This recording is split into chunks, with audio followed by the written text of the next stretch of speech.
Hey there, Ventex here. Welcome back to another live stream. We're continuing on with our Killer Frequency part number 2.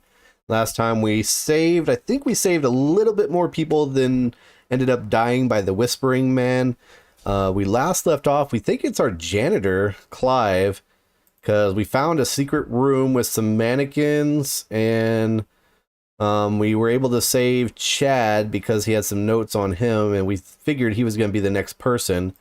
But now we left off last with Peggy telling us to go back into the basement and look at those mannequins that we had found kind of strewn about. So we're going to pick up where we left off, go into the basement of Clive once more and see what's going on down there. He already kind of was stalking us though at the end of the last episode when we had to go outside to fix the fuses and find that record that that person was heavily insistent that we play, which kind of brings to light kind of like that person that told us like you need to go get that record and you'll know who's next. It's like, how did they know? Curious, isn't it? Let's go ahead and get into it here. All right, what's up, Snow Chomp?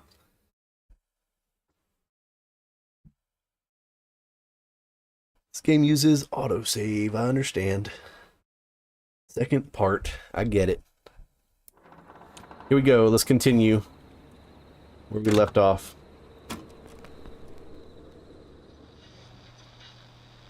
Hey Amelia. We've gotten pretty good at the DJing portion though. I've been using those sound effects, I think, to great effect. Alright, so we have to go to the basement.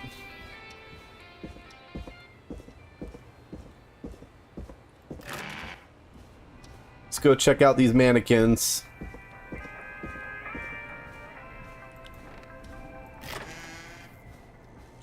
The basement. This is here, right? Yeah. Why do we have such a creepy basement?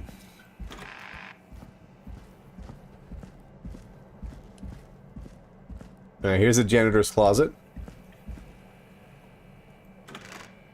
And then in the locker, back room. Got some info about the DLC for Elden Ring. No spoilers, but the DLC isn't until late game assault. You start a new game. Just want to let you know if you wanted to start that right away. Yeah, we're starting from the beginning. It's going to be a huge playthrough for sure. All right, so what am I doing here? Here's a mannequin arm. A key. Where's the key? Was this always here? I must have missed it when I brought everything upstairs. Where's the key at? I see a wrench. I'm blind. Where's the key? Where is it? He said a key. It's in the drawer? It'll be a while till you get to that point, yeah. I really want to rack up the deaths. We're already up to 12. Where's the key? I'm lost. He said something about a key when I went over here. I don't see no key. I have to pick it something. Oh, here it is. Golly. Where all the stuff is pointed. How about that? Basement storage.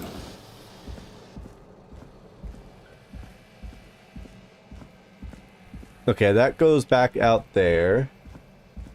I thought I was looking at the mannequins when he said it.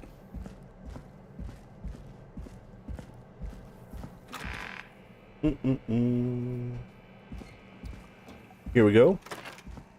Here's a basement storage. Peggy, give me some warning before yelling down the intercom. Sorry. Buzz the intercom when you find something and want to discuss it. Okay. Buzz the intercom.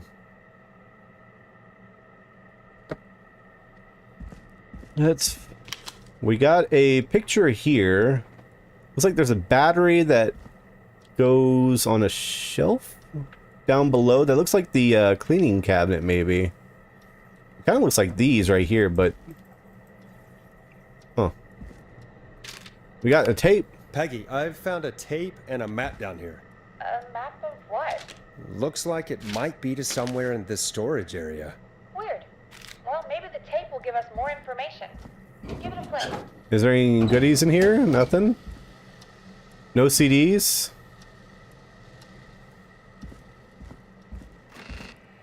Oh, that's where it is. Okay. Well, first we have to go play the tape. Then we can come back over there.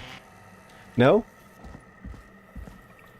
Forrest, you should listen to that first tape you found. Oh, here's a place to listen to it. Thought I had to go upstairs to listen to it. George Barrow, 1968. That's when this all began for me. George Follow the maps, find the tapes. I'll be waiting. Wait, George Barrow? We all heard that he drowned after a night out drinking. Was it actually Clive?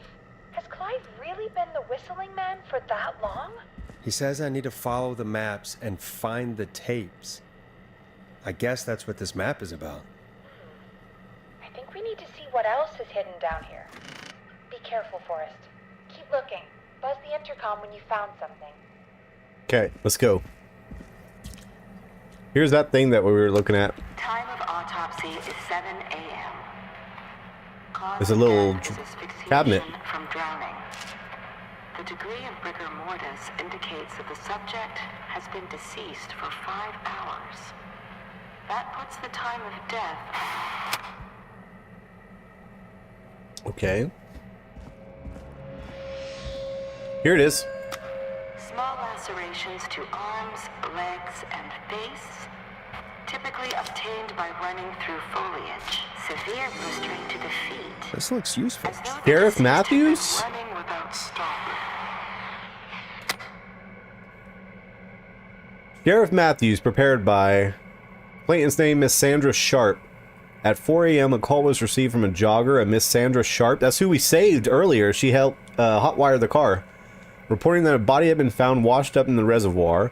I drove out to investigate and was able to identify the body at the scene as that of George Barrow. I contacted the coroner's office and then the boy's parents. They informed me that they had not seen him since 7 p.m. on the 2nd. Interesting.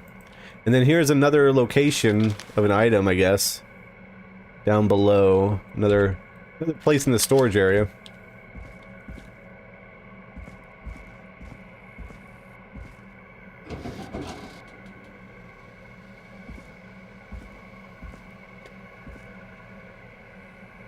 Flickering lights, love it. Here we go. Additionally, there appears to be a post-mortem injury to the arm. It looks like it was trapped in a car door. All right.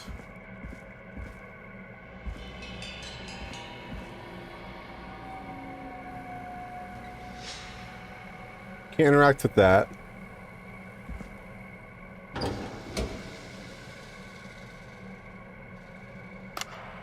It is the coroner's opinion that the subject likely feared for his life and was chased, resulting in a fall from a height into a Now body of this has to be water, important. where he hit his head, was knocked out, and drowned.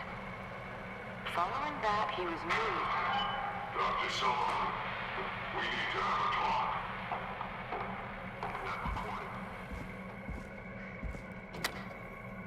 Was there a note over here? I didn't see anything extra. No, no other evidence here. This says, Descendant George Barrow, home address, time of death. It was on 1968, September 2nd. So it says deceased is a Caucasian male, age 18. The cause of death is established to be his drowning, as shown by the signs of asphyxiation. Abrasions were found on the knuckles, likely from getting into fights in the past, matched with known history of being aggressive. No other injuries were observed, and from the coroner's opinion, there is no evidence of foul play. Additionally, the preliminary toxicology report indicates that the deceased had a high level of alcohol in their blood. It is of the coroner's opinion that the deceased went swimming, and while intoxicated, resulting in his drowning, and said, "I'm sorry I made you do this, Virginia." Interesting. What happens at the gas station? Since the last episode, we just went into the basement, found a key, and now we're in the storage area, finding more out about George Barrow. who was the guy that drowned, and Clinton had a little note on him is saying that it started with George Barrow. Here we go. If you're listening to this, Humpty Dumpty. I'm probably dead. What the? I'm a man who likes to stay informed. I've got subscriptions to newspapers all over the country. A few weeks ago, I noticed headlines cropping up in those papers. A new One vinyl after for my the collection. other. Each headline about a murder. Each murder, the death of someone I knew almost 20 years ago. And each one drawing closer to Gallows Creek. Drawing closer to the anniversary. None of us are innocent, but I don't think we deserve killing. So it doesn't sound like it is Clive. Is that I can save some folk from the worst, and I can. I don't know. Do something to make up for what I did back then, I guess. I didn't kill anyone, mind you, but that's past mattering. Now, there's more I could say, than I should say, but my employer made it clear that my family would pay a high price if I ever spoke out. So, hopefully I've said enough for you, listener, whoever the hell you are, to start putting the truth together. Interesting. What the hell? Peggy is not going to believe this. I got a new record too. We'll hold on to this tape.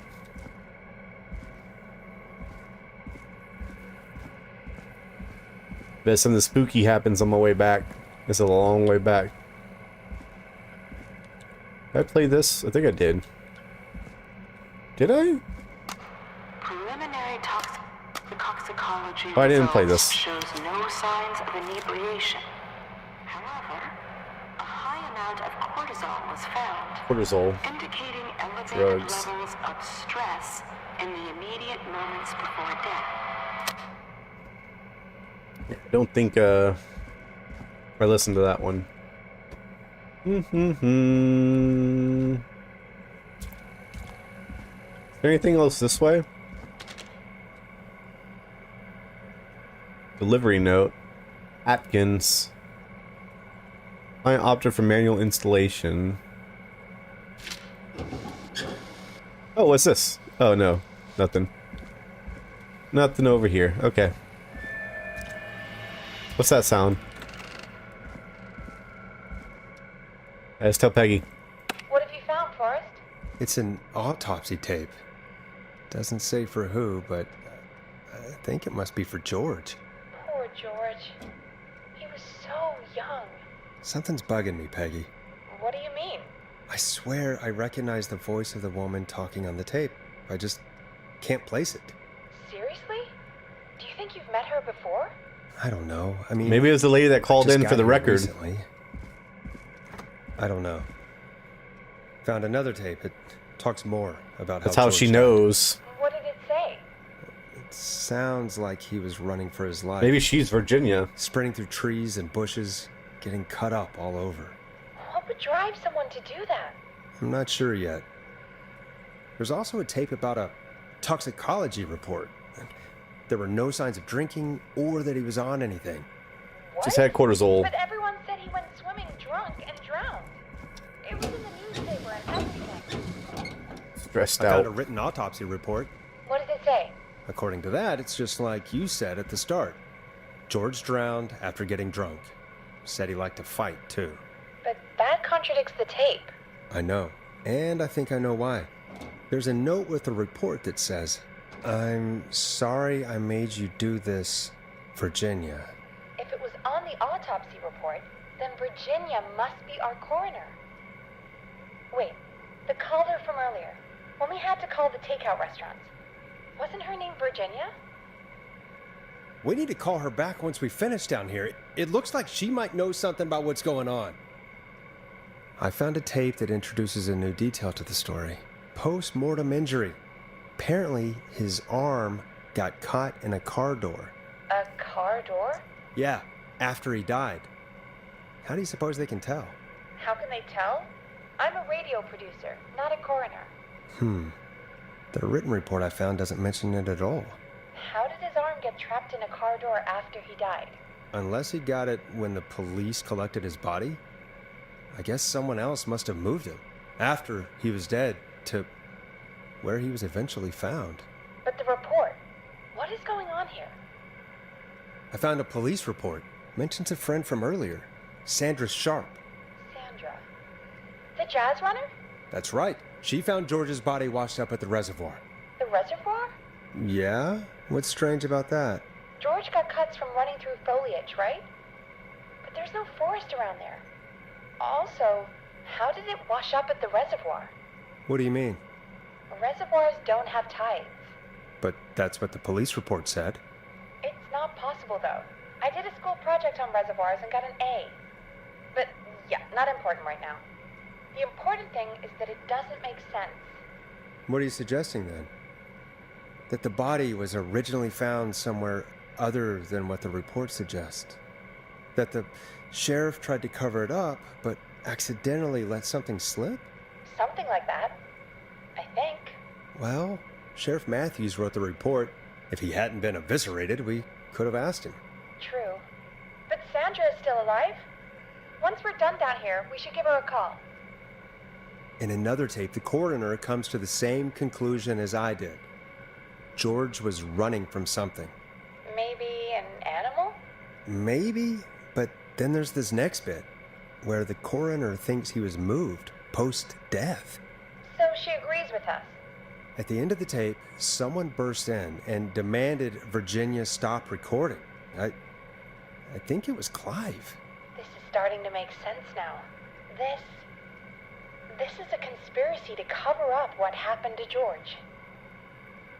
I think I found Clive's last recording. I think Clive might be gone. Gone? I found a confession. Not for any killings, but for playing a part in covering up George's death. He left this behind in case he died. He hoped someone would find it. Do you think the Whistling Man already got him? Possibly. We've had a lot of callers tonight, but maybe not every victim made it to the phone, you know? We don't know how many there really are. Christ, Forrest, that's dark. I know, but Clive said he had read about other murders in other towns, and that the murders were all folks who knew about the incident. And the killings were getting closer to Gallows Creek. He said he wanted to do something good for once. The board in his office. He wasn't tracking people down to kill them. He was tracking them down to save them. Ugh, why didn't he just come out with all of this? He said his employer threatened his family if he spoke out about any of it. His employer? The one who orchestrated the cover-up? Oh, Clive. I'm sorry for thinking you'd killed all those people. Do you think you found everything? I think so. Forrest, what's going on here? Someone wanted that boy's death to seem like an accident. And they hired Clive to make it look that way. Come back upstairs when you're ready. We need to figure out our next step. That was a lot of things. What's up, Milos? Where do you find such cool games? Well, this game's been on my radar for a minute. It had really good reviews. God, you're back, Forrest. And it recently went on I'm sale. running out of stuff to pad our airtime with. Peggy, you work in radio. Forrest, I'm stressed. I mean, really, how are we supposed to keep a show going with all this happening? It's our job. This is our job, Peggy. We gotta do it. You're right. So, what's the plan now? I got a new think record. The we purple should call one. Virginia back. All right, I'll get her on the line. Do Time it. to turn the music off. Hello again, Gallows Creek. This is Forrest Nash. We're circling closer to the truth behind tonight's events. To this end, we're calling back one of our earlier callers, Virginia Sullivan. Here we go. Fredman Plunker here? Who's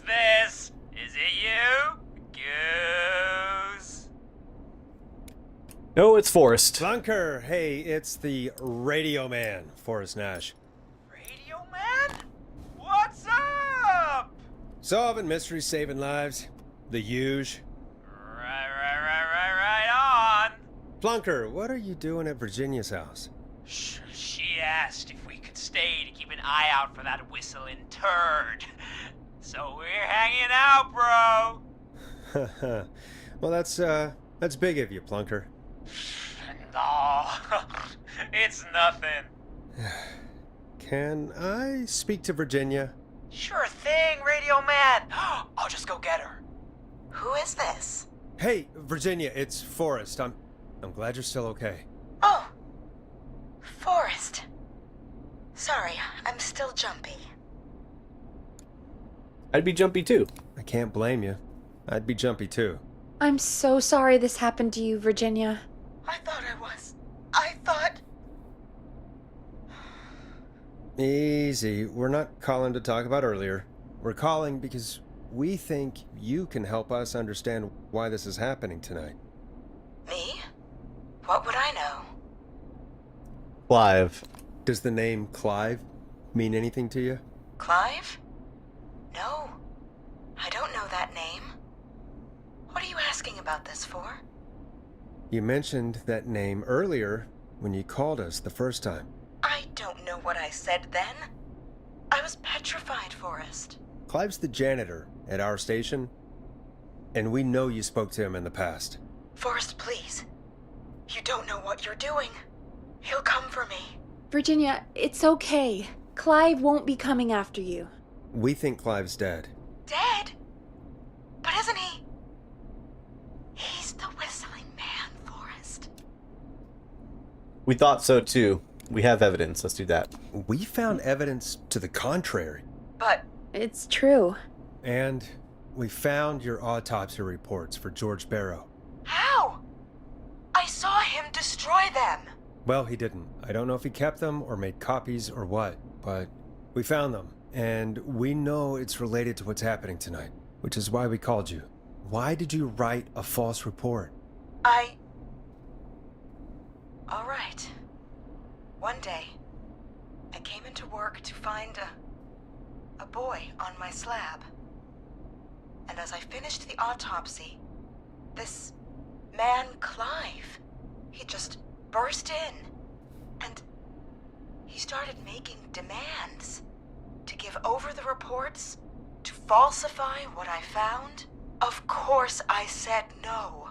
But, well, when someone wants to make you do something, they can use the carrot or the stick. For me, he used both. You see, my sister is sick. She has a chronic condition that's never going away.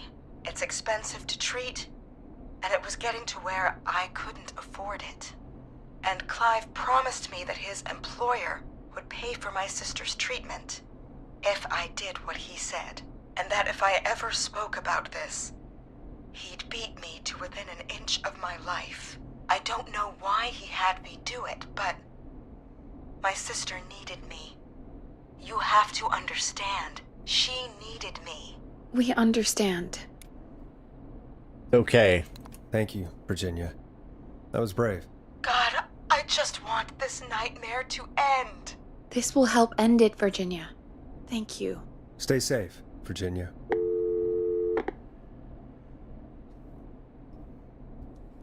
And now what? So, Virginia's tied up in all of this.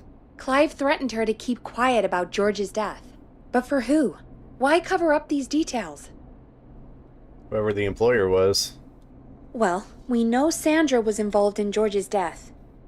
Do you want to call her? I do. All right, but before we go asking questions, I think we should know what we want to ask. Is that fair? Yeah, we need to ask her about finding the body. She was the one who discovered it, but something just doesn't add up. 100%. She knows more than she's saying. I wonder what she's hiding. We'll hopefully find out soon. Anyway, just be careful when you're talking to her. Don't push too hard. We don't want her to hang up. I'll be True. careful. All right, calling her now. Hopefully she's at her jazz studio.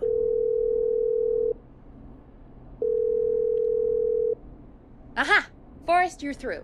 Hello, this is Sandra at Jazz Pizzazz Jazz Studio. Jazz Who's this? pizzazz. Hello again, Sandra! It's Forrest Nash of 189.16, The Scream.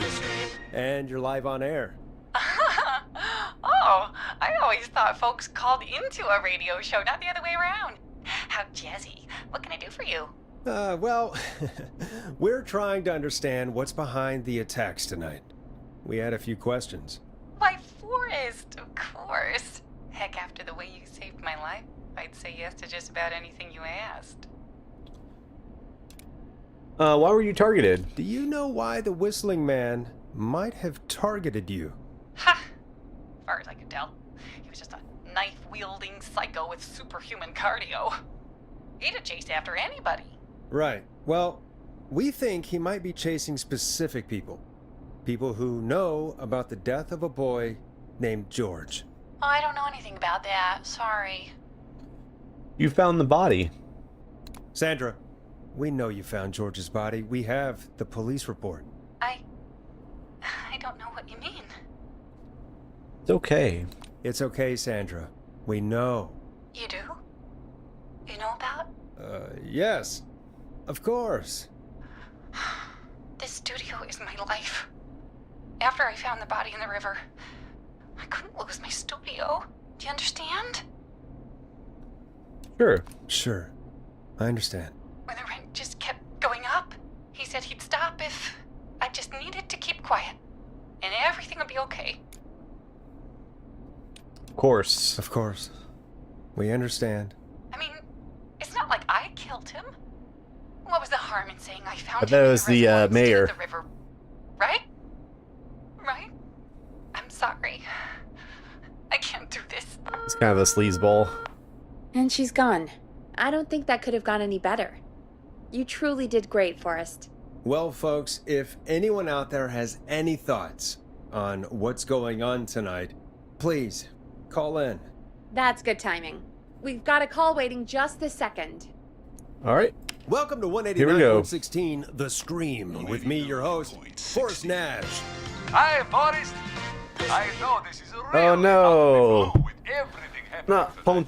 Ponty's But I Pizza. wondered if you could send a special birthday message This to is my Ponty. I uncle. know it is. Sure, why not? You know what? I'd welcome a change of pace. I'd be glad Let's to. entertain Ponty. Thank you, Forrest. Uncle He's Ronnie. my Uncle Ronnie. His first name's Peter, but he never liked his name.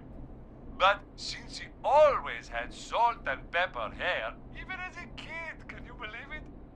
Folks always called him Pepper. Thanks for the history lesson. Is there anything besides happy birthday you'd like to say to Mr. Pepper? Oh my god damn it! Yes! Tell him he can get the best birthday deals and party packages here at Putney's Pizza. Starting at just... You son of a bitch! Stop knew it. calling us! Sorry, Forrest. Let's just move on. We've already got another caller on the line. All right, next caller. This is 189.16 The Scream. I'm Forrest Nash. You're on the air, caller.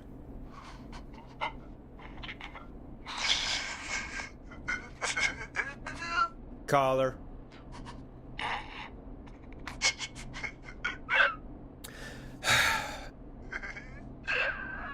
Sounds like the prank. Ponty. Ponty's Pizza always delivers! Come rain or sleet or whistling man, we'll be there!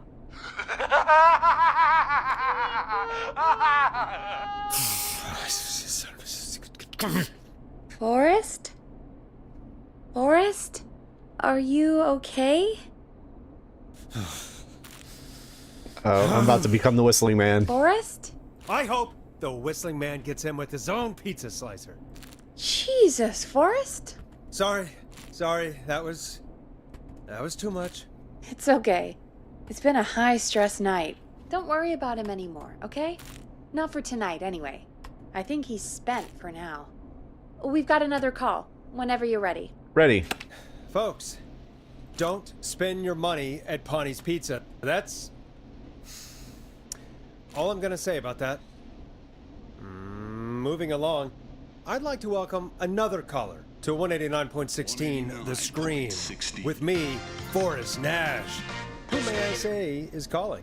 Well, hello again, Forrest. Oh, it's the one with the record. I bet I know why you're calling. I'm sorry I didn't play your song. There's a lot going on. But please? Never mind that now. Forrest, I'm calling because I need your help.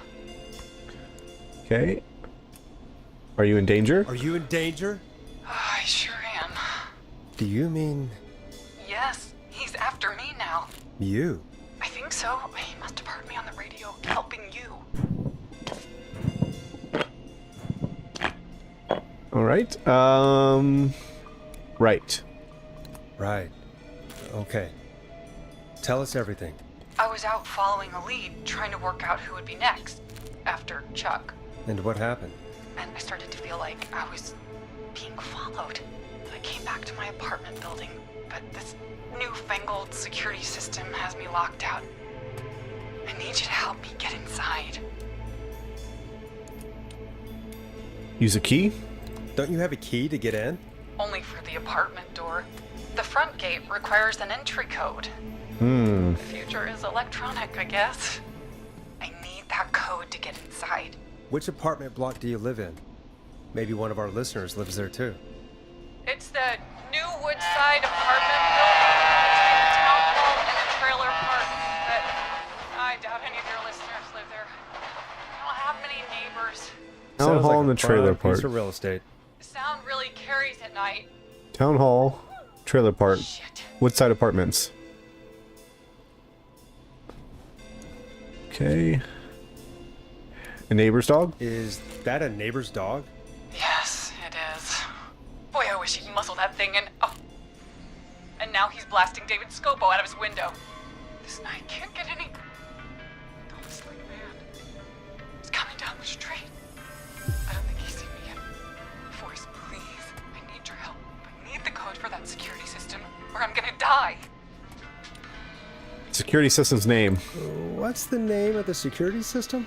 There's a sticker on the box. It says Starling Security 4000. There's a keypad, and it looks like it wants a Six digit digits. number. Starling, huh? Starling Security 4000, huh? That's right. Very newly installed. Newly installed. I need the key code before the whistling man gets me. Yeah, of course. Don't worry, Don. Thank you, Forrest. I knew I could count on you. I'll sit out of sight. Call me back soon. All right, folks. Here's a little tune for you all to enjoy while I try to break Dawn into her apartment. A classic backed by popular demand. This is Long Ride Home by the Barn Finds. You were pretty quiet there, Peggy. Forrest, was it just me, or was there something... Yeah, it wasn't just you. Something was weird about that. Yeah, well, tell you what. Maybe we she's have a killer. Starling 4000 or whatever here at KFAM. Clive bought one for the station. Maybe we can find something to help. Well, I'm not sure who, but to help someone.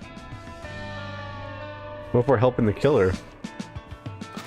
So Clive Okay, got one? So she's locked out of the Woodside Apartments, and somewhere Clive probably has the papers for the Starling 4000. Okay. Starling 4000. What if we're helping her get into somewhere where someone else is?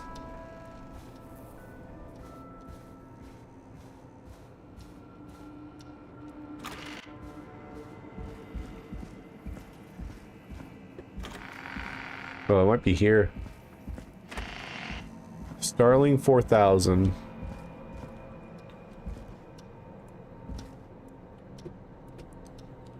Nothing here has anything Starling 4000 about it. Might be in his little office area. Let's go check his office.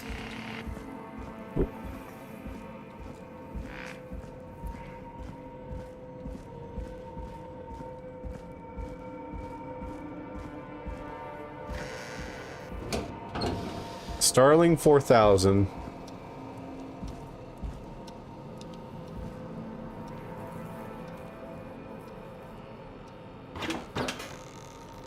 Nothing down here. Nothing in the drawers. Can't open up any of those.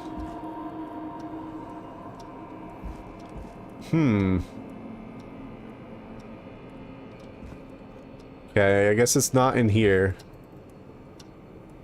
Not seeing anything in here. Let's try that big storage area.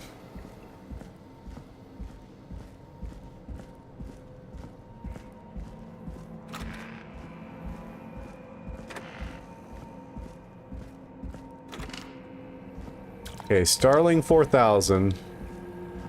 Order delivery form. Starling must have left this by accident. The system's not even installed at Woodside. Huh. Interesting. Starling 4000. User manual. Ah, these codes should come in handy. Entry code 715914. Okay. So one, please change these codes immediately to prevent unwanted entry. So because this code hasn't been changed immediately, it's probably that basic one. We'll take both of them just in case.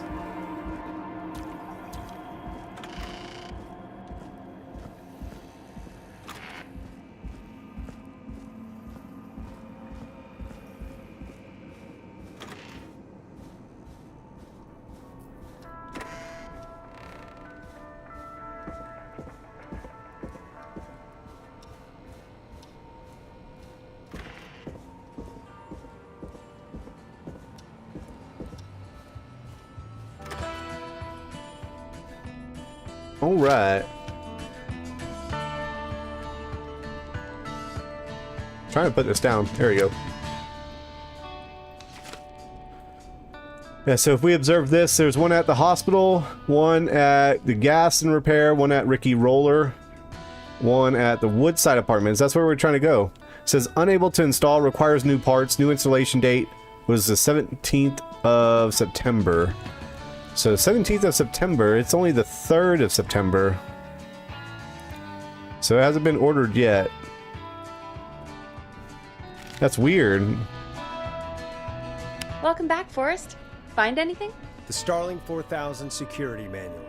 It's got a bunch of codes. Good. And did you find anything else? I saw a list of everyone else who bought the Starling 4000. Know who was on there? Oh my god. Roller Ricky! Do you think we should give him a call? Yes. Is that crazy? I don't know what you'd say, but... Yeah. That might be a good idea. Okay, one moment. I got the number here. Patching you through.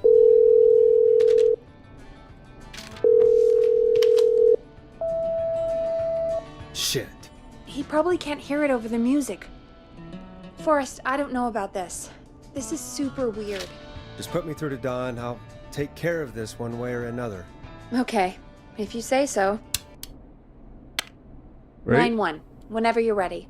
Don, are you there? This is Forrest Nash from 189.16, The Stream.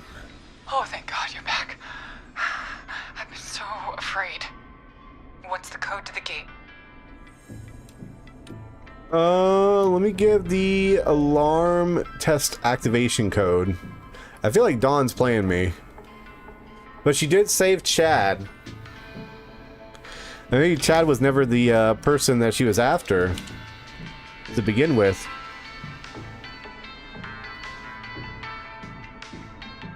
Huh.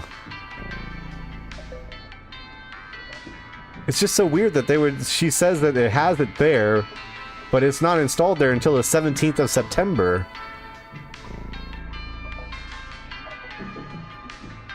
This is on the shipping date was the 2nd. She might be after someone else. What's playing? I thought I turned it off.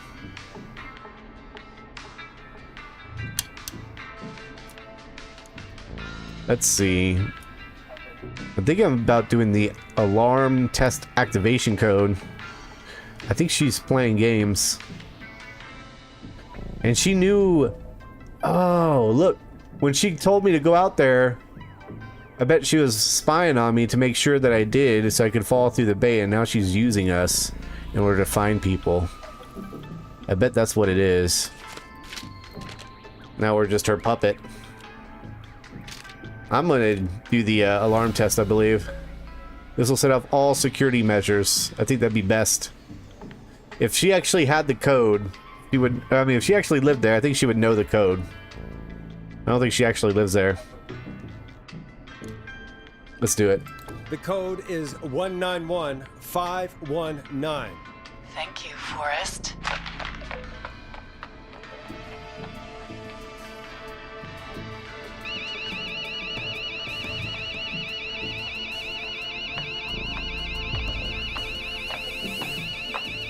Son of a bitch. Ah!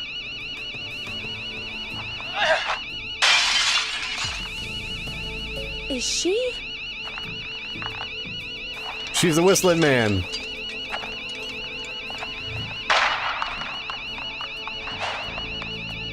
Yeah, stay out! Nobody disrespects the sanctity of the ring! Don't ever come back here again! I'm calling the cops! Thank God. Hello? Is someone there? Ricky, get back inside and turn on the radio. Whoever that was, she was trying to break into the ring. She? Forrest, man, you got no idea. That was him! That was the Whistling Man! The alarm gave me just enough time to get my rifle. I don't like hurting folk, but I can't let anything happen to Maxie. Yeah, He's Maxie's my best friend, you know? little doggy. Listen, man, I'm heading back inside. Gonna barricade that window. My man, thank you. You and Peggy can skate for free whenever you want, forever. That's a done deal. Thanks, Ricky. Can't wait. You got it. Talk to you soon. Okay, Gallows Creek. Here's some music while we process what just happened. I want that one. Wait, no. Put that down. I want the new one. This one. So, the Whistling Man is a woman? I had my suspicions. I had my suspicions. Yeah, sure, Forrest. You just never mentioned it. She called up. You spoke to her multiple times. I knew she wasn't right. I knew she wasn't right.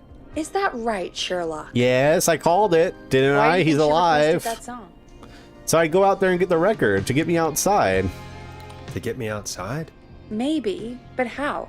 She didn't know the song was outside to start with. That's right. She never actually attacked me out there. So? What now? I guess I should make an announcement. We do have new info. Okay, kill the music and you can make the announcement. Okay, you're live in 3, 2... Hey folks, this is Forrest Nash here. I hope you're all safely locked inside. For those of you listening to that last call, you might be wondering what to make of it all. Here's our take. We now believe the killer is actually a woman. One who might manipulate you into letting her in before she attacks you. We're neighbors, look out for each other and stay safe. We're neighbors. Look out for each other and stay safe. The killer was calling themselves Dawn. This could be a fake name. This could be a fake name. If anyone needs help or you have info on the killer, please call in. You folks have my new number, right? It's 911. Hopefully, our next caller can help shed some light on our killer. Hey, we had a call come in. Okay, folks, time to take a call. This is Forrest Nash, and you're listening. Please help me. My name is Casey Moore. I'm at 25 Nancy Drive. My best friend's been stabbed. He's bleeding everywhere. I don't know what to do. Please help me. Nancy Drive. Breathe. Or is he still breathing? Is he still breathing? Yeah, but he's bleeding out fast. I really need help. Please. Take a breath. We'd been out at the reservoir. We were heading back to his place when we heard this whistling all of a sudden. He just started freaking out. He screamed at me, told It's me multiple to hide. copycats. I'd never seen him like that, and I just panicked and ran and hid in a bush. Oh no. Forrest. Then what happened? He went up the road and talked to someone. I couldn't really hear or see anything. It sounded like he might have known the person, and they just stabbed him. Was it a woman? Casey, was he talking to a woman? I don't know. They had a mask and wore all black. That's all I know. Please, we need help here. I'll get you help, but I need to know. Where did the masked person go? They left. They left him to bleed out. I waited until they were gone, then dragged him into the garage and called 911. Wait, Was a why reservoir? didn't you make sure he was dead? I don't know. I think I heard them say something like, "It's not so funny now, is it?" Before they left, but please, he needs to get to the hospital. There's a reservoir. I can't drive, so we need an Power ambulance. station. Forrest, the ambulance was destroyed in the explosion at the gas station. You should get all the info you can. Okay. What? Where is he hurt? Can you tell us where your friend was stabbed? They stabbed him in the stomach, and then stabbed him again in his leg when he was on the ground, and it's... Oh, the knife is still there in his Oh, there's a leg. reservoir. What's your friend's name, Casey? It's Jason Parker. We'll be right back. Peggy, patch us through to the hospital. On it. Phoning St. Gabriel's now. Switch to line 2. Hello, St. Gabriel's Hospital. How can I help you? Hi, this is Forrest Nash from 189.16. We have a stab victim at 25 Nancy Drive named Jason Parker. He's been stabbed in the stomach and the leg. He's bleeding heavily. Oh, God, I'm sorry. But the ambulance is... well, you know. I know, but please, we need something or he's going to die. Forrest, Listen, you're going to have to get him here. We need to see him, and we can't get there ourselves right now. We don't have any way to drive him right now. And even if we did, he's bleeding out fast. So there's a reservoir. All right, listen. We need to buy him time to get here. That There's means Nancy stopping the blood Drive. first, and then finding someone to stabilize him. To stabilize him, you really need someone with first aid training. Do either of you have any? No. Here's a hospital. St. Damn it. Gabriel's. I'm really sorry about this, but I have other patients who can't wait. All I can do is talk you through the procedure as quick as I can, and then leave the rest to you. Okay. You think you can handle that? We can handle it. Hit me. I'm sure we can handle it. Okay, from the top. If he's bleeding out, then you need to get him comfortable and try to stem the bleeding. Lay him down. Apply continuous pressure directly to the affected areas. When the bleeding slows, get a clean cloth of some kind and hold it over the wounds. Get them comfortable. Apply pressure. Clean cloths when slowed. Got it. I think. You said he was stabbed, right? If the object he was stabbed with is still in him, don't take it out. It's stopping the worst of the bleeding right now. If anything, you should secure it so it stays where it is. I wouldn't have thought of that. Okay, secure it. It makes sense, though. Yep, all that makes sense. God, that was a lot of info. But I think we can handle this.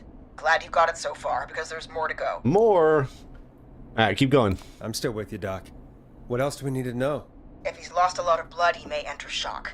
If he does, act fast. If you applied a cloth and it's bleeding through, don't remove it. Just apply another on top of it. If it's safe, elevate his legs to get blood circulating to his vital organs. Try to keep him warm. Get him to rest and reassure him. We need the patient to stay calm. All right, don't replace bandages. Elevate his legs. Keep him warm and calm. This is a lot. I'm really sorry. That's as much as I can give you right Okay, now. that's not too bad. Try to stop Pretty the bleeding, basic find stuff. someone to get him stabilized, and get him here as quick as you can. Good luck. All right, Forrest. Casey's still on line 1. Hello? Hello? Forrest, are you there? Pretty basic things as far as CPR and providing assistance, medical care for one who's bleeding. How's Jason? I'm here. How is Jason doing? Badly. He's still bleeding. Okay, still bleeding. I need help. I've been putting pressure on his stomach wound since you left, That's good. but he's still bleeding. I don't know what to do. That's good, Casey. The nurse said to do that. Yep. What about the knife in his leg? Keep it It's there. gotta be hell. Should I pull it out? Don't touch the knife. No, don't touch the knife. The bleeding will get worse if you pull it out. Are you sure? I'm sorry. I'm gonna stop making suggestions. No, don't worry, Casey. We're a team here. We're all going to get Jason through this. Casey, is his leg wound bleeding right now? I hate looking at that knife. Yeah. It's bleeding. Okay, leave the knife alone. Oh, we need to secure the knife. That's what we gotta do. I think we need to secure the knife so it doesn't move around. Do you have anything you can tie around it? Yeah. There's some laundry piled up on top of the dryer, some cloths on the hood of the car, and what else? I guess I've got my jacket. Okay, use your jacket. I think that'd be good. Yeah. Sorry about this, Casey. I think it's best we use your jacket. It's probably less likely to bleed through. It's just a jacket. Give me a second. Here we go. I'm sorry, Jason. It's secure. I'm putting pressure on his stomach again. I'm starting to think we might make it. Forrest, can I have a word? Yes, Peggy. What is it? Okay. Casey, I'm gonna have a quick word with Peggy. Keep putting that pressure on Hey, and Rashi. let us know when the bleeding is under control. You're doing great. But what if something happens? We'll still be here. Just shout if you need anything, and we'll be there. He's gonna go into Promise. shock. Okay. I'll wait. Jason, please be okay. What is it, Peggy? What's up, Peggy? We can't stay on the line with her all night. Dawn is still out there. What if other people need us? You're right. She's probably on her way to her next target right now. Exactly. And you heard the nurse. We need someone there with training who can stabilize him. He's got to get to the hospital somehow. Any suggestions? Any suggestions, Peggy? I might. A little before you started working here, KFAM did a mandatory first aid training course. Me and Karen missed it because we were away on a producer getaway. You skipped it, didn't you? Never mind. So, how does KFAM's first aid course help us? Casey said they're at 25 Nancy Drive, right? Yeah? Why? They put up a bunch of cheap houses around there about 10 years ago. So a bunch of people here at the station live around there. Do you think any of them could help Casey and Jason? Probably, but I don't know who lives there. And since I missed the training day, I don't know who knows. There's first Nancy aid. Drive. Could you call them and ask? There's the I don't houses. know everybody's numbers. I've only ever called Karen. Everybody's personnel info is probably in Reggie's office. Got it. I'll look through their files in Reggie's office. It's a life or death situation. I'm sure they won't mind. Right. But there are a couple of problems with that. Go on. Go on. It's sensitive information, so Reggie probably locked it in his safe. Great. Great. Do you have any idea what the combo for the safe could be? Not a clue. Reggie's a serial note taker, though. Maybe something in his office will give it away. Right. There is something else. Okay. I'm not gonna like this, am I? Have you ever heard, the future is floppy? Peggy, what the hell are you talking about? I'm talking about floppy disks. Floppy disks are like these futuristic things that have information on them. You put them in a computer and they do something. Peggy, I know what a floppy disk is. Anyway, Reggie decided that the future is floppy and started phasing out our physical records and replacing them with these floppy disks. I imagine it's the same for our personnel files. That's good to know. Since we haven't heard anything from Casey, I'm guessing Jason's okay for now. I'll check out Reggie's office and see what I can find. You'll need a key for that. I'll just slide it under my door now. Thanks, Peggy. I'll just have to look around. Alright, let's go. Please? Please? Good. I'll patch my mic down to the office, so you'll hear me over the intercom. Alright, there we go. Reggie's office. Not getting in there tonight. That's not Reggie's office. Reggie's office. Guess it's down here. So we gotta find the floppy disk, finds out who lives on Nancy. Not over here, that must be Reggie's. Private. Looks like I need a 4-digit code. 4-digit code. 0910.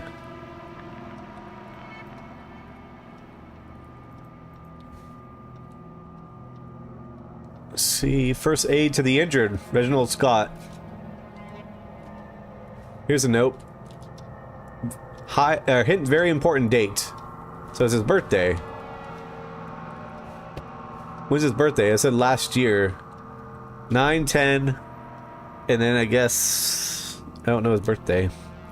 09/10 maybe? Clive, if you're reading this, stop stealing my post-it notes.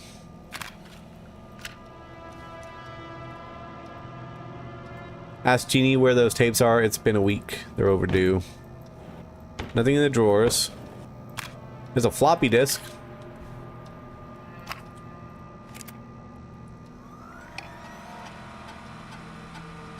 Could this be it? 1107? Maybe. Let's try. 1107. Nice. There we go. Forrest Nash, that's not me. Peggy Weaver, no. Okay, John Hedges, let's see his. Where does he live at? I gotta take this one out. John Hedges, where do you live? Nancy Drive. What was that?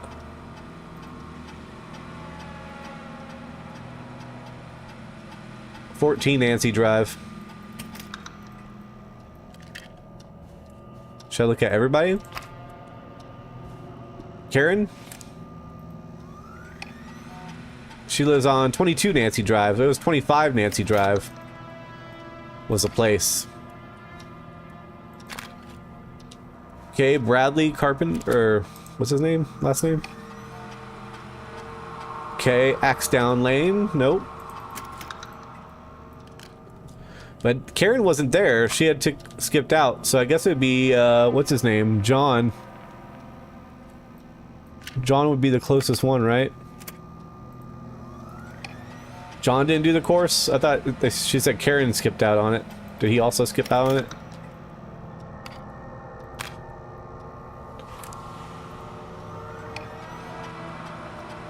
Barbara Albright. She doesn't live on... She lives on Craven.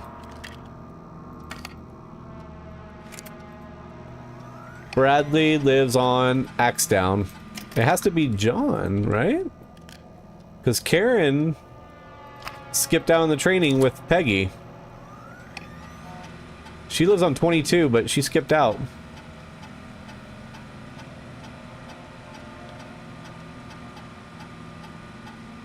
Starting to suspect that these producer training giveaways are being strategically timed. They both miss secret. The files mentioned the first aid course and how they did. So she says here, they've now both missed Secret Santa, first aid training, and Teddy Gallo. So it's not Karen. She missed first aid training. On John, it says here, spoke to John again about eating the free samples that Brad gets for his reviews. He said he stopped, but he said that the last 3 times, let's see, John apparently has a bunch of medical equipment in his home that he procured from the military at the end of his service. Is that legal to do? Or is that legal? Do I need to report him? He refused to engage with medical first aid training during the course. I know he was a war medic, but a station policy. So he was a war medic, though. If he's a war medic, I think he should be able to stop the bleeding. Who's this? Oh, that's the pizza thing. Barbara, what did it say about her? Let's see. Barbara laughed when I told her about the concept for a new horror. I don't care what she thinks. Story about alien egg. There's great feedback. I get a feeling that there's something going on between her and Brad. Call it a hunch. It doesn't say anything about medical training on hers. But she doesn't live anywhere close. He does. I think it has to be John. Even though he didn't do the training, he's a field medic for war, or war medic. And he lives on Nancy Drive, so it's going to be John Hedges, I think. Alright, I think we're ready.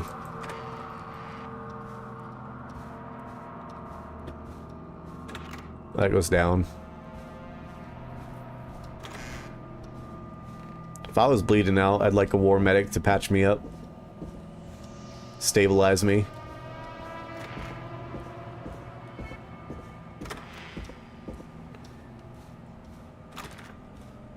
All right. What do I do now? Did I not do enough? Is there something else that I missed? It's gotta be.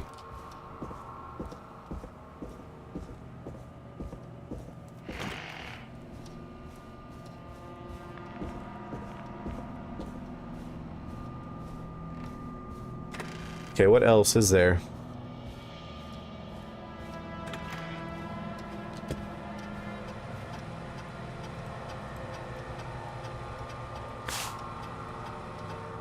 Maybe I gotta look at all of our files?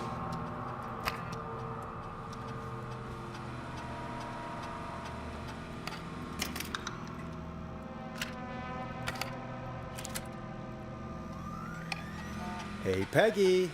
I think Reggie's on to you and Karen. Maybe don't bring those little drink umbrellas into work for a while. What? Why are you reading my file? You Oh, wait. need to find someone who can help Casey. I wanna see what else We is in already the know file. I can. Don't waste time. I've never seen Right, somebody gel sorry. with everybody as quickly I as need to Peggy has. focus on possible Karen and candidates. Barbara have really become a Read the little rest of family, this girl later. power. Sometimes I wonder if she secretly wants her own show. She hasn't been shy about getting involved in the calls on the screen. Sometimes I feel it's tough. Forrest could just leave for a coffee mid-call, no one would know. Peggy and Karen have missed another work event.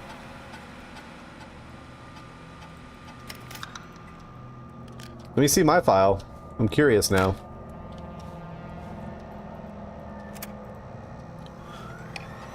Get a load of this, Peggy. Can't believe we actually got the I'm Force a lone wolf Nash. type. Forrest, what are you doing? I'm not integrating with the team. I'm a lone wolf. We have a man literally dying on the line, and you're more interested in you. You're right. I'm sorry. I need to focus on possible candidates. I think it's this I guy. shouldn't have read both. We're in a hurry. How do I say yes? It's this guy. Am I missing something?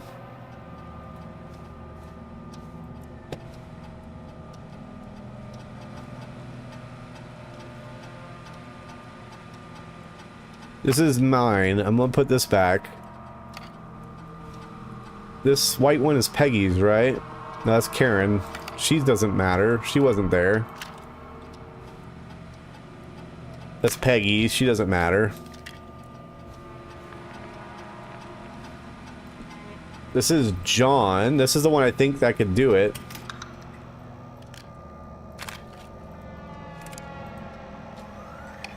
Hey, Okra. This is Bradley. Says he's... Brad and Barbara ended up missing most of our first aid training. Brad made a joke about practicing mouth to mouth and Barbara got really upset and stormed off. So it's definitely not Bradley. And then there's Barbara. He doesn't say anything about her and the medical stuff, just with Bradley. But it says they missed most of it.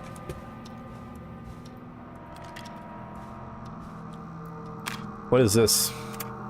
That's where I got the code for the vault. Could this be it? I already did it.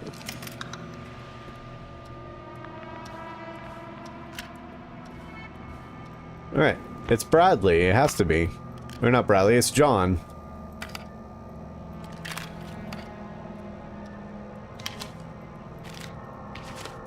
Ooh, Chupacabras.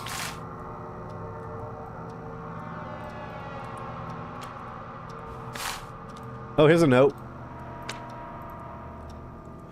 Axe forever. Need to write pitch document. Don't you have to take the disc to the transmission room for Peggy? Maybe. Transmission room. Where's the transmission room? Do I bring this to her? This is who can save her, obviously. Oh, my room?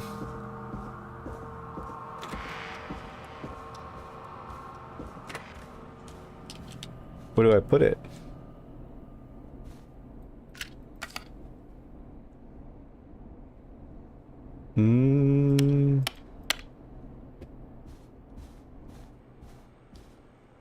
Can I shoot it? This is the one.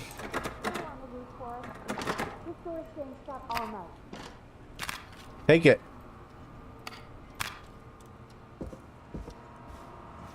I'm not understanding. Is there... Head to Reggie's office and try to work out the save combination. I already got it.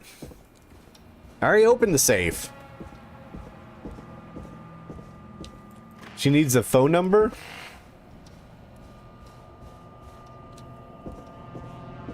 Shouldn't that be on the floppy? Oh, maybe he has files as well. He has filing cabinets here.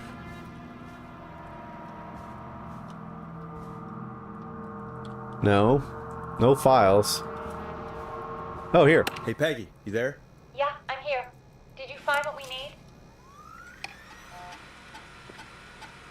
542-0735. 542-0735. Okay. I think I know who to call. I think I know who our best bet is to help Casey and Jason. All right, good work. Who should I... John. Hello? Is anybody there? Please pick up. Casey, I'm here. What's wrong? Jason started going pale. Oh, he's going to shock. The rest of me just threw up everywhere.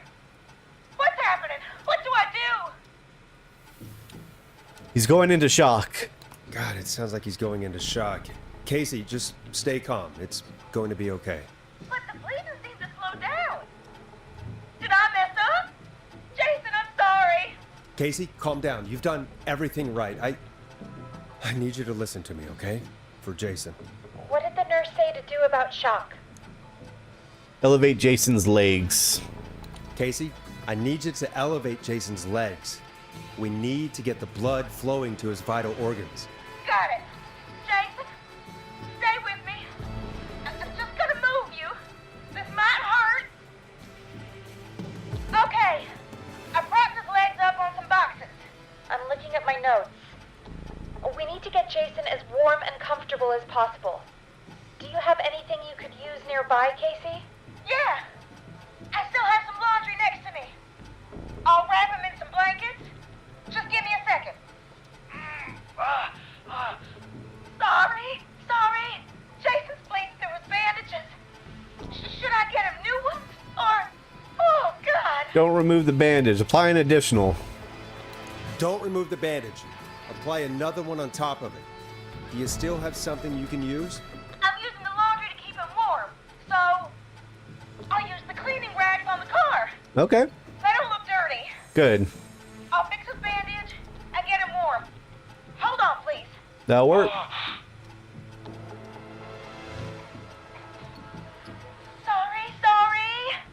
I'm done. You're gonna be okay, Jason. Just relax now, okay? Sorry. I'm scared. He's not doing well. Is he gonna... He's going to be fine. Jason is going to be fine. Just make sure he knows he's going to be okay, okay? Okay. Please. I can't give him what he needs.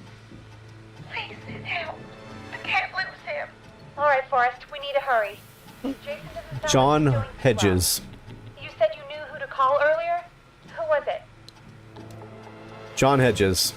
We need to call John Hedges. He lives on Nancy Drive. He didn't really participate in the first aid training, but he's a former war medic. He's probably the most trained person we have. Really? I never really spoke to him before. A war medic, huh? Yeah, and according to Reggie's notes, John keeps all of his old equipment at his house. Mm-hmm. He's something of a hoarder. All right. What's his number? 542-0735. Calling now. Let's hope he picks... Who the hell is this calling me at? What time is it? John, it's Forrest Nash here at KFAM. We have an emergency and we need your help. Forrest, if this is a work emergency, then it can wait until the goddamn morning. Just leave me a note like everybody else. This is a medical emergency. John, no, this is a medical emergency. A man has been stabbed by the Whistling Man, or... Never mind. He's badly hurt, and he's going to die unless we get someone to him now. The Whistling Man? What kind of joke is this? John, we're not kidding. A man is gonna die if we don't help him right now. Seriously, I haven't been called on for over 10 years. Where's the patient? What's his condition? He's at 25 Nancy Drive. I think we got his friend to stem the bleeding, but he's gone into shock. He's passed out right now. You say he was stabbed?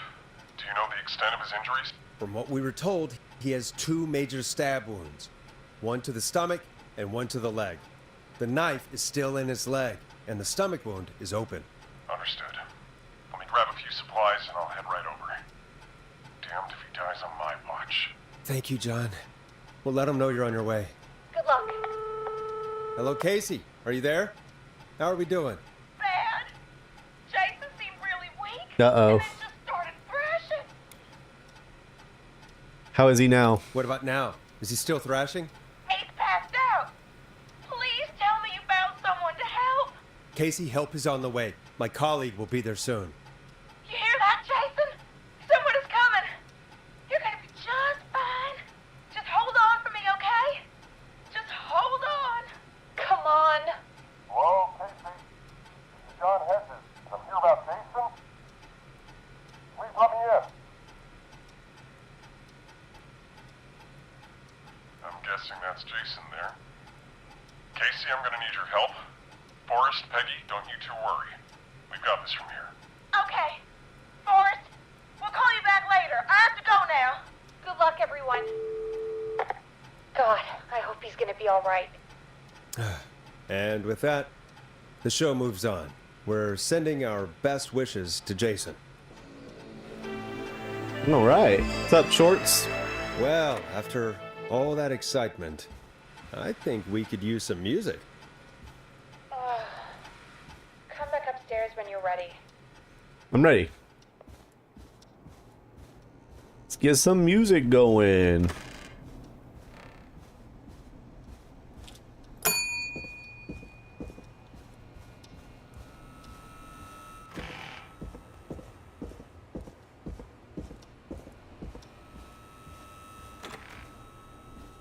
Here we go.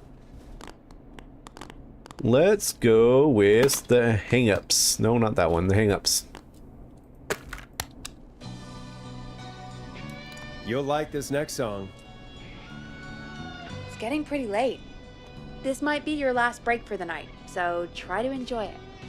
Give me a buzz when you want to go back on air.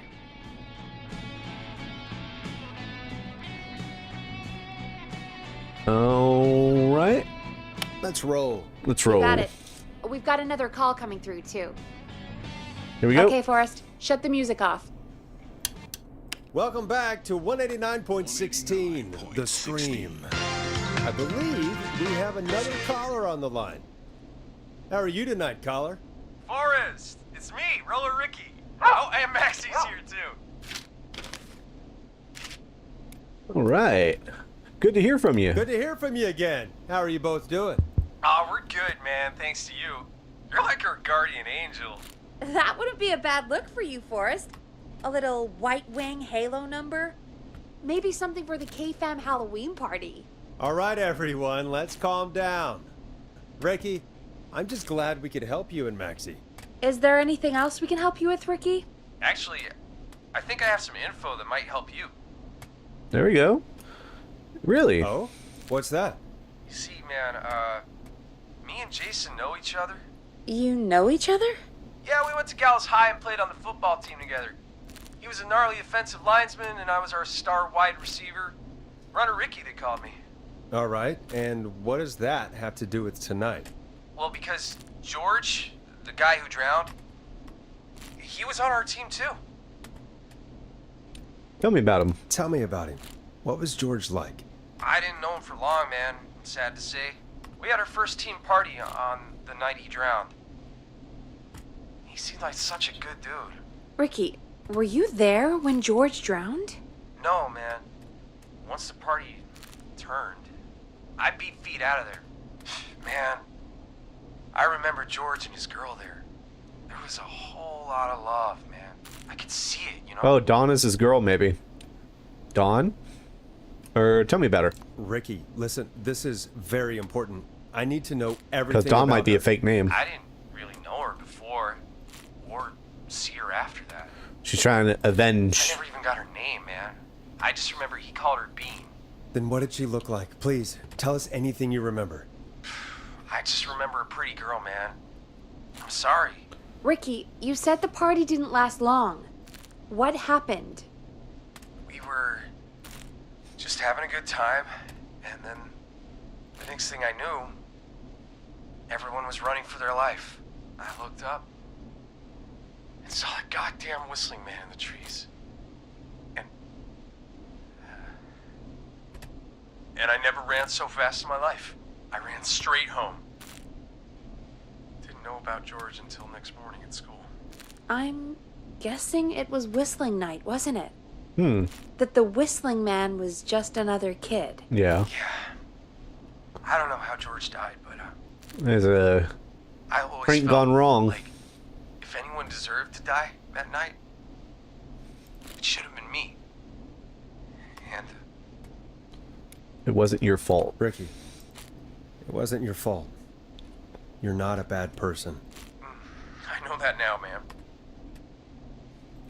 It took a long time to learn, but yeah, just thought I'd tell you all what I know. Thank you, Ricky. This helps. Thank you. You got it, man. Anyway, I think it's time for me and Maxie to free up your phone lines. Thanks for listening, man. I'll let you to it. Night, Ricky. All right, folks. Looks like we got a new lead in the case. If anyone has any info about this mysterious being, please call in. If she was George's girlfriend back then, she's probably in her mid to late 30s now. Huh. Oh, we have another call coming in. Here we go. But hang on. It's Dawn. What's up, Peggy? What's going on? Peggy? You're gonna want to take this call off the air. Who is it? Just do it. All right, folks, it's time for another track. Here's one to help you sit back and relax. We'll be right back after this. I hope this is good news, Peggy. Who have we got? Find out for yourself on line 1. Hello? Forrest, I'm glad I got back through to you. Leslie! Sounds like it's been a busy night, huh? Surprise! It's Leslie, our 911 operator, leading the charge from Henderson to come save us. It's so good to hear from you. Are you okay? I am. I'm driving back with an officer from Henderson now. We got back into radio range a little while ago. We've been listening in, but haven't been able to get through until now. So help is on the way? It's been non-stop since you left. Please tell us you're bringing help. You bet! Nice. I'm leading a whole goddamn squad towards Gallows Creek as we speak. Turns out somebody had cut the phone lines. They had no idea what was happening. That's great news! That's crazy about the phone lines, though. Do you think the whistling man cut them? I'm guessing so. I don't know how the whistling man did it. But that doesn't matter right now. Listen, we're coming in hot, but we need your help. Okay. I know Gallows Creek isn't a big town, but if we don't know where the whistling man is, we can't get him. Her. That's where you come in. What do you need? You can count on us. What do you need? It might be a long shot, but here goes. The whistling man already called up a few times. I bet she calls again. We're still a little ways out of town, so if she calls, stall her. Okay. Buy as much time as you can for us to get in. I can and do that. while you're talking to her, try to figure out where she is. We'll be listening in, so once her location is known, we'll head straight there and end this nightmare. I'll do my best. I'll do my best. I know you will. Heck, I can see the headlines now. Forrest Nash's interview of a lifetime. Anyway, I'll radio the other cars and tell them the plan is a go. Hopefully the next time I see you, it'll be with our killer behind bars. Take care now. We'll see you soon, Leslie. Oh, thank God. It sounds like this is almost over. We're nearly through this. Hope you're right. I hope you're right. The sooner this is over, the better. I am right. Trust me. Anyway, we should get you back on air. Taking callers is the only way to see this through. All right. When you're ready, shut the music off. Bringing you back live now. Welcome back to The Scream with me, Forrest Nash. The line is lit up, but before I get to our next caller, I just want to say things are looking up. It's almost over. But for now, let's bring in our next caller. Evening, caller. This is Forrest Nash. Hello, Forrest. This is John Hedges. I'm here with Casey. I wanted to give you an update on Jason. John! Is he gonna be okay? He's a fighter. He'll be fine. We've got him stabilized and resting in a bed. We're preparing to move him to the hospital. Thank you so much. If you hadn't been there, then... God, I don't even want to think about what would have happened. Of course, Casey. We're just happy he's okay. John, Casey, you two did all the work.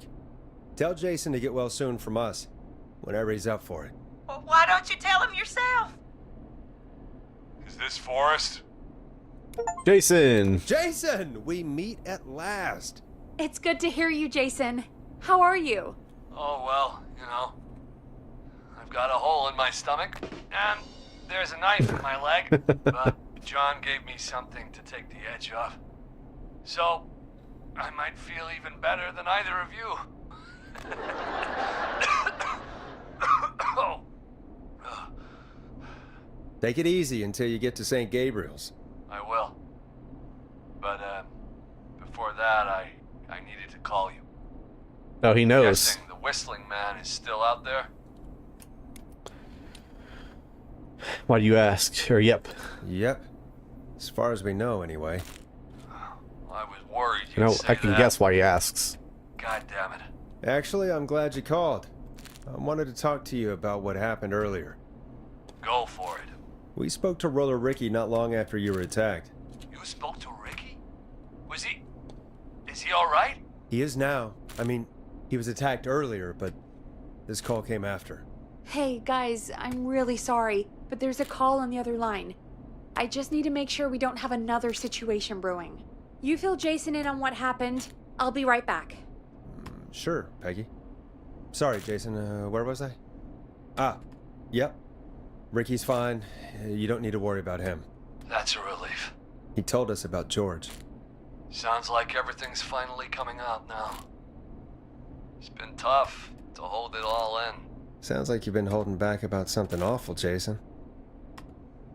I'm part of the reason my best friend is dead, Forrest. And the few who knew about it said if I ever said anything, I'd find myself in jail. For a long time. It was hell. And then the town just moved on. Like he'd never... There's no way I'm ever going to get to 666. I'll just stop trying. Who killed George? Or let's see what happened. What happened that night? I went along with the stupid prank, that's what. Whistling night. Some of the guys on the football team had an idea for a way we could haze the newcomers. We decided to plan a party in the woods and have the Whistling Man crash it. It was stupid. We each had a role. I was the stabbed friend. At the party that night, I left the group for a second. Met our Whistling Man. Pretended to get stabbed in front of everyone. Started an almighty panic. Those screams. That was the last time I saw or heard George alive. How did George die, Jason? I don't know. I was playing dead. But when I heard her scream... Ricky mentioned a girl named Bean. Is that who you mean? Bean? Oh yeah. I guess George did call her that. Yeah. He called her Bean. I heard her again tonight, Forrest. Her name was... What? What happened? Are we still on air? No, we're not. Seems like the power is completely... Starts with an M. How do we get it back on? I don't, Oh, we can use the emergency generator down in the basement. Reggie picked it up a while ago in case we ever needed to do an emergency broadcast. Great. An emergency broadcast? Emergency? You know, nuclear war, alien attack, broadcasting a serial killer's location to the cops so we can end this nightmare. Fair point. It's in the storage area in the far back corner, up on the wall. You might have spotted Oh, it yeah, I earlier spotted it. when you were digging around for all those tapes. It'll have a big red button. All right. Press that. I'll see you when you're back. Hopefully Peggy's okay. She doesn't get killed. I know where it is. Oh, great. We have the droning music. Love that.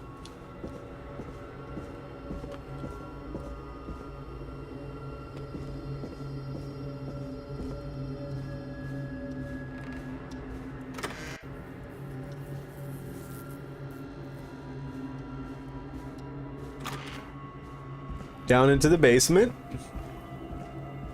Should be this way.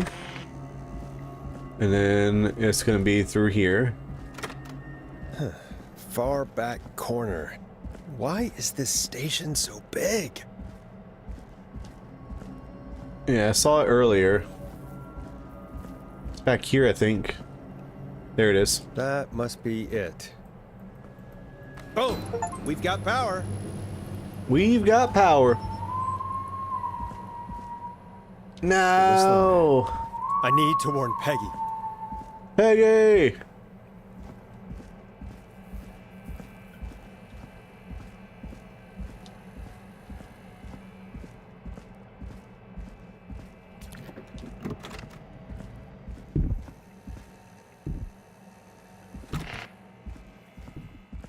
Oh, I hear it going upstairs, I think.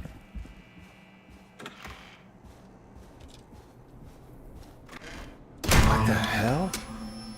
What was that? What happened? Peggy, no!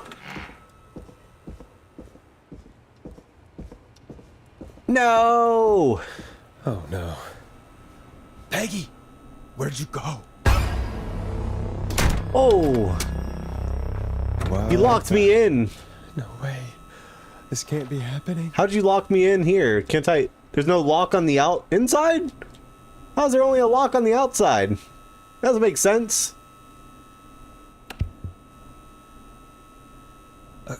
A call.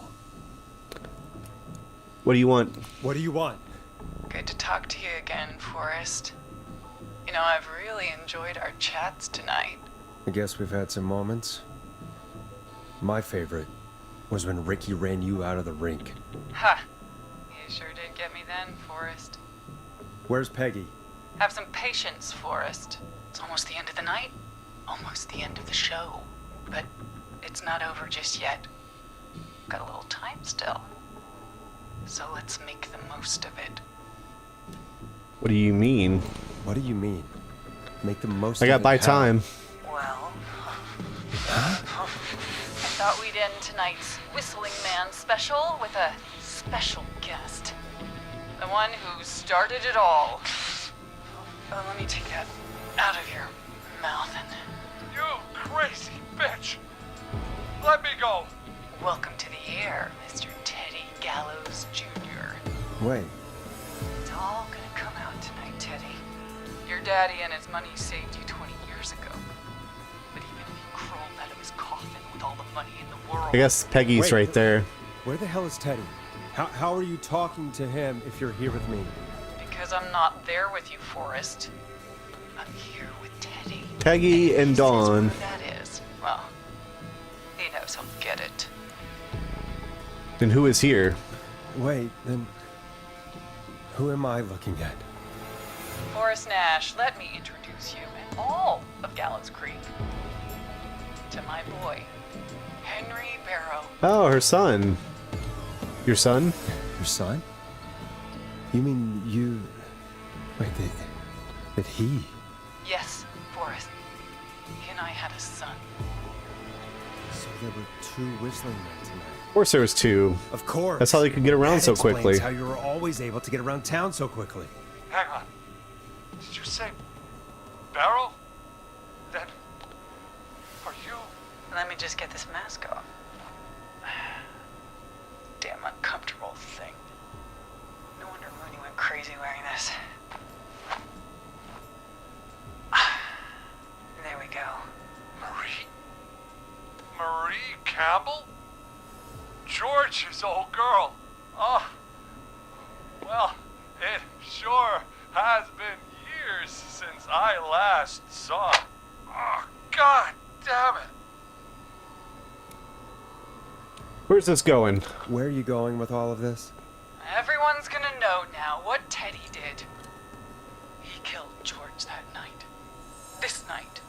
20 years ago. Listen to me. You... Ah! You're gonna talk when I talk to you. And not a moment before. Meanwhile, Forrest, I'm gonna give you the chance to talk. You're gonna help me reveal what really happened to George all those years ago. I'll do it.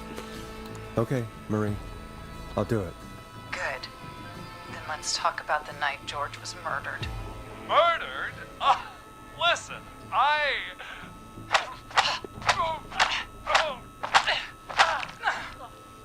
I said you speak when you're spoken to. Now, I know you've done some good work tonight in piecing together what happened to George 20 years ago, and that's why I want you to interview us. I can do that. Interview you. All right. I can do that. Thank you. I want you to help me and Teddy tell the story, Forrest. Do a good job. And hell, you might be the only one to leave here alive. What about Peggy? I need to drag this out. If I can buy Leslie time to get back to Gallows Creek, and if I can find out where Marie is, then this can end. Teddy, we'll start with you. Just, talk me through what happened that night. How did it start? how would I know? It was 20 years ago. Hit him, Marie. Or do you want to die? Do you want to die, Teddy? Because if you don't start talking... Ow. What the hell? God damn it. Okay. Our first team party was coming up. And when I saw the date it was scheduled for, I had an idea for a way we could prank the new guys. Tell me why that night. What made that night special? That was the night Mooney went missing. We couldn't pass it up. I was just surprised no one had ever thought to do it before. Wait. You mean this was the first whistling night? Keep talking, Teddy. We went up near Whistling Point. God, who was there? Me, Jason, and George, of course. But George didn't come alone. He brought Marie. And Roller Ricky. He was there too, wasn't he? Yes, Ricky was there too. Runner Ricky, our wide receiver. I helped him off the bottle, you know. Because I'm a decent man. Is that so? Yes, it is. He came apart one day. Some people do. He had some issues. Wasn't stable. I didn't want him to hurt his chances in life. So, I helped him keep himself together. You were afraid he would talk about that night, weren't you? Keep talking. About midway through the night, we put the prank into action. We looked up at the trees and saw Jason there, bloody, like he'd just been stabbed. And the whistling man, screaming. George and I and Ricky, we got left behind. But Ricky was in on it too. I know he was. He and Teddy were as close as anybody. Teddy must have told him the plan. Did you ask Risky? Did you ask Let's keep him Ricky talking. if he knew or not? I didn't see any reason to. Why? Because Ricky phoned up earlier. He didn't know anything about it, Marie. What? He had no idea what was happening. He said he was as terrified as anybody. Isn't that right, Teddy? You didn't tell him, did you? Ricky never could keep his mouth shut. If we told him, he would have given everything away. But well, it doesn't matter. He didn't run his mouth enough to tell anybody about it afterwards. He's still guilty. It was just a stupid prank. Just a prank? How can you still say it was just a prank? Oh, come on. God damn it. You made George think Jason had been murdered. He thought his best friend was dead. And so tonight you stabbed him for real? It's the role he wanted to play. Jason's still alive, Marie. He was with a friend. We talked her through how to stop the bleeding and got him professional help just in time. Oh. Well, shame he didn't have the good sense to die earlier. He's gonna regret that. Enough about him. Me and George took off running, but somehow we got separated in the woods. I ended up near the bottom of Whistling Point, and when I noticed George wasn't with me, I panicked. And then, I don't know how he snuck up on me, but the Whistling Man grabs me. I scream, and he starts laughing, telling me it's just a joke. I could stall for time here. How did you feel? How did you feel in that moment? I felt like nothing was real. I felt small and confused, and What happened next? Tell me what happened next. I suddenly recognized it was Chuck. Chuck Brody was the Whistling Man, laughing away. But then he stops, and he's looking up at the top of Whistling Point. What was he looking at? Teddy, what happened next? Nothing. I mean, it was just Teddy? George fell off Whistling Point. How do you know? How do you know what happened? I saw it. You pushed him. You were up there. You were dressed as the Whistling Man too, and I didn't push him, god damn it. I just chased him up there and he kept backing up. When I saw he was about to go over, I reached out. That's what you saw. you liar. It's not my fault. He didn't know it was a joke. If he'd had any brains, he would have realized. Ugh, you bitch. No one's going to believe this. After all you did. Then why the cover up? If she's lying, why the cover-up? My future was at stake, Ash. You know what it's like. People like us are bred for bigger things. I'm going to be the mayor of this town, Forrest. And then governor. And then, who knows?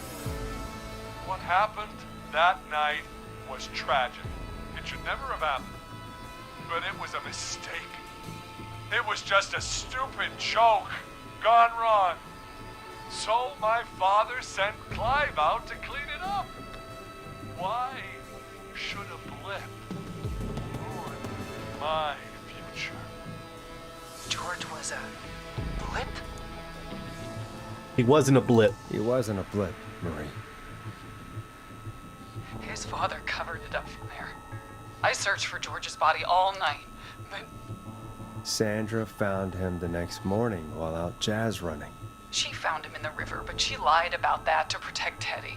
She said something about her rent going up, unless she... Teddy, did your father own Sandra Sharp's dance studio? It's Gallows Creek, not Sharp Creek. Answer the question. I'd answer the question if I were you, Teddy. Yes, okay. We own most of the town. That's it then. Your father was going to run her out of business, Unless she lied and said she found him in the reservoir instead of the river. What my father did in his business dealings is nothing to do with me. The false reports. That's why you killed Sheriff Matthews, too, isn't it, Maria? Not just to get him out of the way, but... Everyone was in on it, Forrest. Even the coroner wrote a fake report. Said George was drinking. That he just got himself into trouble. And... I saw. I'm sorry. For all it's worth, Virginia didn't have much of a choice. She had a sick sister whose treatments she couldn't afford. She played along with the gallows to save her sister's life. And her own. Even still, she should have told the truth. I did my part. I tried everything I could think of. I even went to the newspaper, but no, that coward killed the story. But Maurice Russell is dead now. You've been through hell. You've been through hell, Marie. I'm sorry. You've got no idea. Never should have started. You shouldn't have pushed my George off the cliff. He should have been punished. But it's coming to a stop. At least for now. Here, where George and I first met, before he joined the football team, was right after he shot the winning throw. Wait a sec. The football field. Shot the winning throw. It'd be the football field. You're at the football field. Jesus Christ! Oh no, it's a gym. Idiot! We're in the gym at Gallows Creek High. Oh yeah, it's a basketball. Wait. Oh well. I thought it was football they were playing. Dead too now, isn't he? He is. Anyway, I think that I thought they about played wraps football. up the interview with Teddy. So, Because he said he was a receiver. Marie? Where? Oh my god. Peggy! Teddy! Peggy, it's been so long since I've seen your face. I worried you wouldn't come. And here I was, thinking you forgot me. I'd never forget my own sister. Sister? Sister? Peggy, what's happening? Why are you even there? Wanna explain, Peggy? Earlier, while you were speaking to Jason, I got a call. Do you remember? Well, it was from Dawn. She said that my sister Marie was there that night George died, and that I should come to the gym for a reunion. And when you walked in, you found out. That my sister is the Whistling Man. Good to see you too, Peggy. Why didn't you tell me any of this? She said that it was my last chance to see my sister. I knew if I told you, you'd try to stop me or come with me when we need you on the radio. And I just... Sorry. I'm sorry. This has to be a lot for you. I just... What happened to you, Marie? You just disappeared one day. Disappeared. I was thrown out. Now you're great and 8. I begged Happy Mom birthday, to do Peg. something about Love what M. happened that night. But did they care? No. They told me to stay quiet. They only cared when they learned I'd been with George. And Marie, I'm so sorry. I never knew. it's not your fault. Really, it's Mom and Dad I should be seeing right now. But since they're dead and gone, well, I'll have to settle for the next best thing. Is that why you attacked Eugene? Wait. Is that why you went after that kid in the maze? Eugene Stein? Because his parents? That's right. Eugene's parents were there that night too. But they got themselves killed in a bus accident. Him and Peter. And since only their child was left, Marie, please. Mom and Dad are gone, Peggy. Besides, you forgot me. Just like the rest. You forgot. Marie, Peggy never forgot about you. Keep your mouth shut. She kept a card from you. She kept it here on her desk. What card? The card you made me for my 8th birthday. What does it say then? Happy birthday, Peg. Now you're great and 8. Love, M.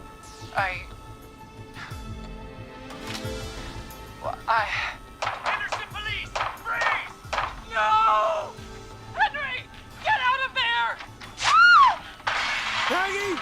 We have 1 wounded, 1 dead, and we're in pursuit of the suspect. Henderson police! Freeze! Forrest! Leslie, how's Peggy? She's been cut pretty bad, but we're here now. I'll be okay. God, Marie. Hey, officer! I Hey, need you to Peggy look out for survived. Peggy. She needs help. Now. That's good. Got here just in the nick of time. Where's Marie? She bolted right as we got here. The police are right on her heels. It won't be long now. It's over, Forrest. That's worked out. I wanted that politician to die anyway, Well, so. folks, it was a long night, but we made it through together. I'm gonna head off to go check on Peggy. This has been Forrest Nash. So does this mean I could have locked Peggy in here and she could never get out? Let's make... It's been a scream. And it's been a scream. It's the best sign-off. Hey, Forrest Nash survived the Whistling Man. Reached the end of Whistling Night. So we lost 1, 2, 3, 4, 5. We saved 1, 2, 3, 4, 5, 6, 7, 8, 9, 10, 11, 12, 13, 14, 15, 16.